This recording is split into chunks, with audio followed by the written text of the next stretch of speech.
Assalamualaikum warahmatullahi wabarakatuh. Kembali lagi di channel Nasihat Kehidupan Misteri. Pada video kali ini saya akan membahas tentang Borobudur Bunga Teratai Purba Raksasa. Borobudur telah diakui sebagai warisan dunia UNESCO dan situs arkeologi Buddha terbesar di dunia oleh Guinness World Record. Namun terlepas dari semua pengakuan ini, candi ini masih menyimpan sejumlah misteri yang belum terpecahkan. Candi Borobudur yang terletak di Kabupaten Magelang, Jawa Tengah ini selama berabad-abad terkubur di bawah gundukan tanah, menjadi serupa bukit penuh dengan semak belukar dan ditumbuhi pohon akibat letusan Gunung Merapi. Lantas pada tahun 1814, atas peran Gubernur Jenderal Britania Raya Thomas Stamford Raffles, candi ini mulai menjadi perhatian pemerintahan kolonial. Raffles jugalah yang pertama kali menuliskan nama Borobudur dalam bukunya History of Java. Borobudur memang masih banyak menyimpan misteri, seperti bagaimana cara membangunnya, dari mana asal batu tersebut, lalu bila batunya berasal dari Gunung Merapi, bagaimana cara membawanya, mengangkatnya, dan juga menyusunnya. Letak Borobudur yang juga tidak biasa berada di atas bukit, dikelilingi oleh dua pasang gunung kembar, Sindoro Sumbing dan Merbabu Merapi. Padahal candi lain dibangun di tanah yang datar juga menjadi teka-teki yang belum terjawab. Pada tahun 1931, seniman dan pakar arsitektur Hindu-Buddha W.O.J. Newenkam mengajukan sebuah teori bahwa dataran Kedu, lokasi Borobudur berdasarkan legenda Jawa, dulunya adalah sebuah danau purba. Borobudur dibangun melambangkan bunga teratai yang mengapung di atas permukaan danau. Ini menjadi sebuah hipotesis yang disambut perdebatan hangat oleh para kalangan ilmuwan saat itu. Dalam bukunya Fit Borobudur Mir atau Danau Borobudur, Newenkam beranggapan desain arsitektur Candi Borobudur pada dasarnya merupakan representasi dari bentuk bunga Padma atau lotus, simbol kesucian dalam Buddhisme. Desain bangunan ini diibaratkan menyerupai ceplok bunga teratai dengan daun dan bunganya mengelilingi bakal buah yang terletak di tengah-tengah kolam, tulis Newenkam. Pada awal tahun 1932, Newenkam kembali menuliskan opininya di jurnal Netherlands in the Oud and New.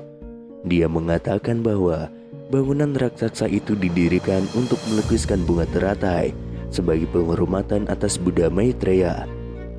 Menurutnya, secara mitologis, sosok ini dinarasikan lahir dari rahim bunga teratai. Borobudur ialah bangunan bunga teratai raksasa dari jutaan kubik batu andesit yang menyembul di tengah-tengah sebuah danau. Pada tahun 1937, dirinya kembali melakukan penelitian lanjutan dengan mempelajari topografi daerah di sekitar Candi Borobudur. Hasil penelitian ini pernah dimuat di harian Algemeen Handelsblad pada 2 Mei tahun 1937, lengkap dengan gambar peta dan daunnya. Dari rekonstruksi diandaikan Candi Mendu dan Candi Pawon berada pada garis lurus dengan Candi Borobudur yang berada di dataran dengan lokasi di tepian danau. Dari Candi Pawonlah, kata Newenkam, dapat diperoleh panorama Borobudur yang paling bagus. Sementara itu, untuk membuktikan hipotesisnya, Newenkam mengajukan beberapa nama desa di sekitar Candi Borobudur yang berhubungan erat dengan danau dan air, seperti Tanjung Sari, Bumi Segoro, Saberang Rowo, atau Segaran. Tetapi mendengar hipotesis itu, Theodor van Erp, orang Belanda yang juga berjasa memimpin pemugaran Candi Borobudur, langsung menyanggahnya. Dirinya tentu memahami benar segi-segi teknis bangunan ini. Dalam catatan van Erp, Candi Borobudur dibangun dari 2 juta kubik batu andesit, terdiri dari 1460 panel bergambar dan 1212 panel dekoratif, dan juga 504 patung Buddha 3 dimensi plus satu stupa besar dengan diameter 52 kaki. Berdasarkan pengetahuan dan argumentasi dari segi teknis bangunan itulah, Van Arp mengkritik fantasi Neuwenkamp yang disebutnya ngawur. Pasalnya hipotesa ini tidak didasarkan prasasti yang menyebutkan adanya lingkungan danau di sekitaran candi. Walau demikian, sejak Neuwenkamp mengemukakan hipotesisnya ini, dirinya berhasil merangsang ilmuwan lain agar membuktikan hal ini. Beragam ilmuwan hingga tokoh nasional pun mulai mencari pembuktian akan hipotesis ini. Pada tahun 1964, ketika pemerintah Indonesia merencanakan pembangunan Tugu Nasional, hipotesis ini kembali mencuat. Presiden Soekarno menyarankan replika Candi Borobudur ditempatkan pada lanskap danau supaya tampak lebih indah. Merespon ide tersebut, dikerahkan tim geologi Bandung untuk melakukan penelitian lapangan di daerah Borobudur. Hasilnya ditemukan adanya sisa-sisa lapisan endapan tanah yang memberi kesan bahwa sebagian wilayah itu dulunya pernah digenangi air. Namun keraguan kembali muncul setelah peneliti berkebangsaan India, yakni Thani Kaimoni, melakukan riset di kawasan Candi Borobudur pada tahun 1983. Disebutkan bahwa dalam penelitiannya dengan pendekatan palinologi, ternyata gagal menemukan serbuk sari tanaman air.